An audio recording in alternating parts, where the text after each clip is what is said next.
तुम्ही पाहत आहात MCN न्यूज मराठी। पुसद शहरात पुन्हा एकदा कायदा व सुव्यवस्थेचा प्रश्न निर्माण झाला आहे। वसंतनगर पुसदमधील कायदा व सुव्यवस्था अबाधित राखण्यास पोलीस प्रशासन परत एकदा अपयशी ठरल्याचे चित्र दिसत आहे। 8 ऑगस्टच्या रात्री 10:30 वाजताच्या सुमारास पोलीस स्टेशन वसंतनगरच्या हाकेच्या अंतरावर गोळीबार झाला। या गोळीबारात एक इसम जखमी झाला आहे। पुसद शहरातील वसंतनगरमधील निसार टेलर मार्ग गल्ली नंबर 4 येथे गोळीबार करण्यात आला। या घटनेतील फिर्यादी हसन खान अजीज खान वय अंदाजे 35 वर्ष याचा मावस भाऊ व शेख साहिल शेख वजीर या दोघांमध्ये फुटबॉल खेळण्याच्या कारणावरून वाद झाला। हा वाद विकोपाला गेल्याने शेख साहिल शेख वजीर याने त्याचे इतर साथीदारासोबत मिळून फिर्यादीच्या घरासमोर येऊन रात्री बंदुकीने गोळीबार केला।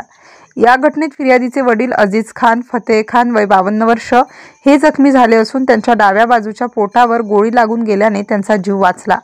या प्रकरणी आरोपी शेख साहिल शेख वजीर वय अंदाजे 24 वर्ष, रियाज उर्फ रम्मू अहमद पठाण वय अंदाजे 28 वर्ष, मोहम्मद आवेश उर्फ टिंडा मोहम्मद नजीर वय अंदाजे 27 वर्ष व जुनेद शेख रफीक शेख वय अंदाजे 24 वर्ष यांच्या विरुद्ध अपराध नंबर 280/2025 BNS चे कलम 191, 351(2), 351(3), 296(3)(5) तसेच आर्म ॲक्ट 325 व सहकलम 135 महाराष्ट्र पोलीस कायद्याअंतर्गत गुन्हा नोंद करण्यात आला आहे।